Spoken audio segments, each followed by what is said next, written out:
how much heart will you put into everything that you do? Your heart and soul, hopefully. Your heart and soul. And then you'll load it on a truck and send it away. Hello everybody, my name is Ilya. And my name is Tyler. Together we make up Kovray, a couple that loves to play board games. And today we're here to tell you about Vineyard. Vineyard, a winemaking game. Sure is.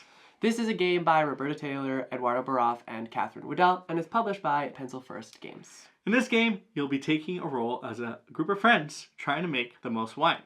However, you're a little whisperer and you're influencing because you want to score the most points and utilize your friends to do the best in this vineyard. Exactly. Let's give you a quick overview of how the game works. In Vineyard, you'll work to support a group of friends running a vineyard. You'll want to collect the most stars by putting lots of love into each step of the process. To start the game, each player will receive their own player board and a set of action cards. You'll notice that each player board features the same abilities for their friends. However, they are attributed to different friends on each player board. Now this game is played in turns. You'll all seek to support the same group of friends in various steps of running a vineyard, placing hearts onto wine you make, which in turn will earn you stars in a variety of ways.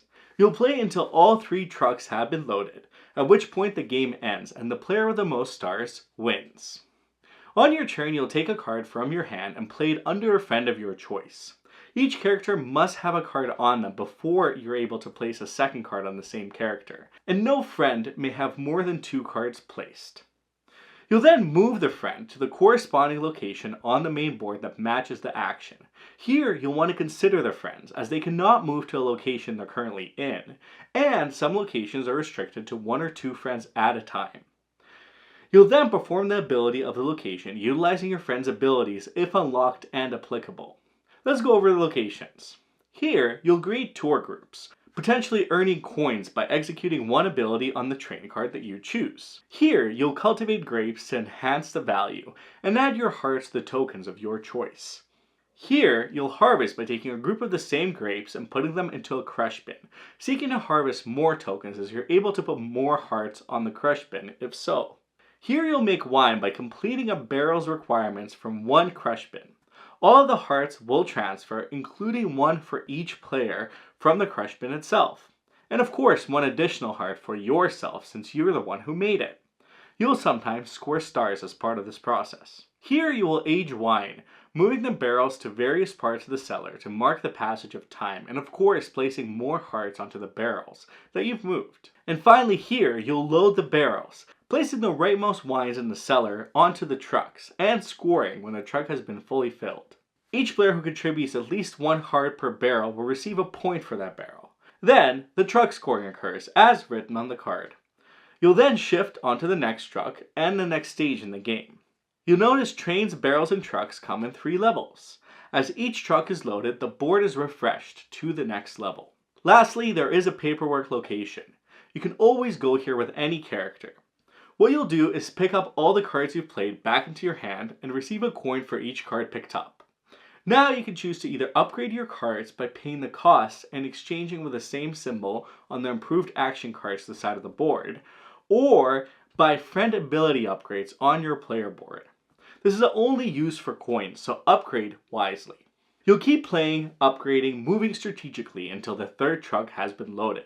At this point, all players will score additional stars for every 3 hearts on the main board they have left over, and for each set of 3 coins in their supply. All players will add up their stars, and the player with the most wins. And that is Vineyard. That's a lot of work for 4 people. That is a lot of work for 4 people. I feel like as soon as they're done one thing, they're running to the next. But they do a good job. They hustle. They do a good job. They hustle. Well, let's kick it off with some of the key features and key factors for this game. What might make it stand out? I think the biggest standout for me is that it's shared workers. It is a worker placement game, so that's like a huge hit for me. But with this one is your shared pool is the workers that are on the main board.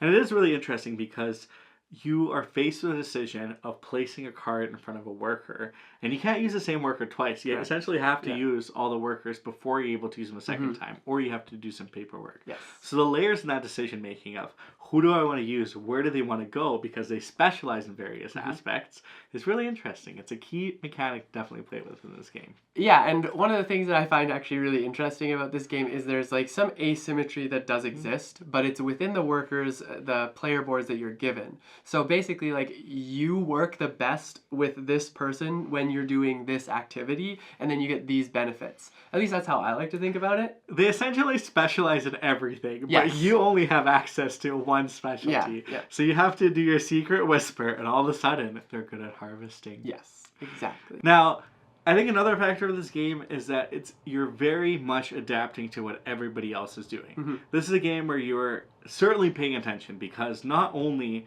you can't go where your worker is currently at to the same place, so you have to always move them. So you're potentially waiting for the right moment to play the card under the right worker to move them to where you want them to go. And because everything is moving and everything is happening simultaneously, or not simultaneously, turn by turn, the board state shifts quite drastically turn to turn. So maybe somebody harvested something that you really need to make your wine, and all of a sudden you pivot from greeting to making your wine because you want to take advantage and place those hearts. Yes, exactly. Or I think the best way to put it is that it's a game of timing everything right. I think you have to be willing to give up some of the specializations that do happen on your character in order to wait for like an even bigger move, and I think that's really interesting. There's a lot of planning ahead that does go into this game, and you can almost play into that, which is really interesting. You can put a worker in a certain spot knowing that Ilya will move it to a different spot, opening up the opportunity for you to use that worker somewhere else. And it's this interesting, almost play the player feeling that you can get. Is this why you beat me by 1 point? Maybe. But there's that like level of intricacy within the game that I found really interesting, and it is both like responsive but like adaptive.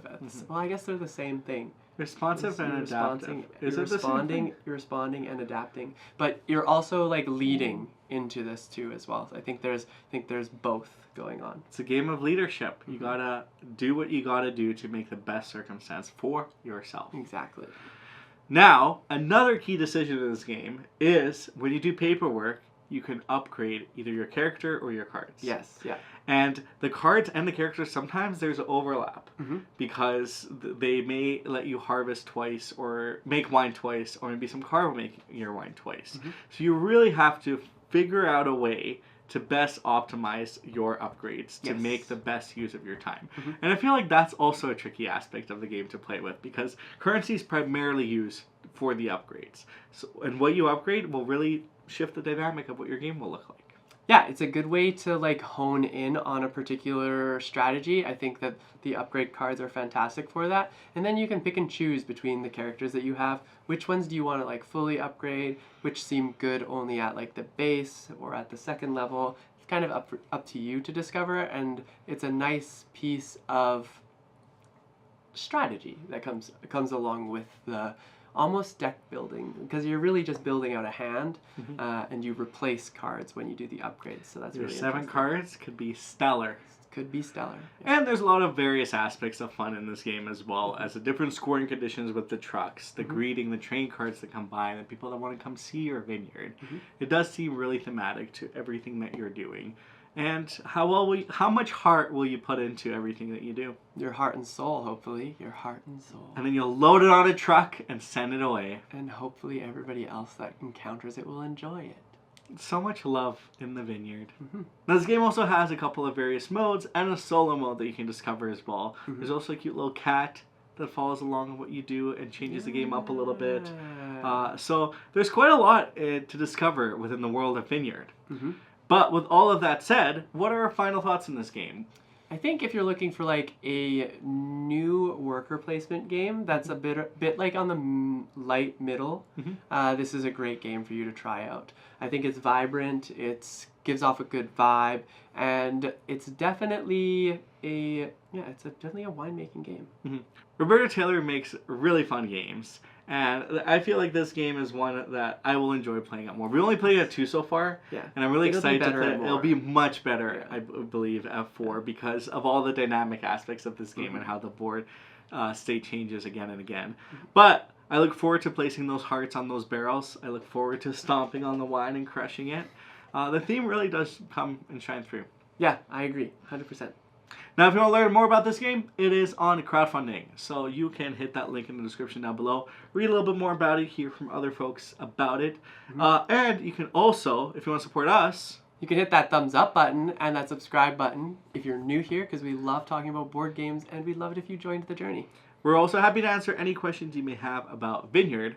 But for our question of the day, if you could recruit 3 of your friends to go start a venture, what would it be? Would it be a vineyard? It has to be a 4-person job. A 4-person It has to be a 4-person job. 4 very overworked people. Yeah. What would you do? Maybe is it a brewery? True, yeah. Maybe you want to start a birdhouse? Maybe you want to publish board games. Oh. There you go. What would you do with your group of 3 friends plus you? Tell us in the comments down below. Until next time, though, we will see you in the next one. Bye!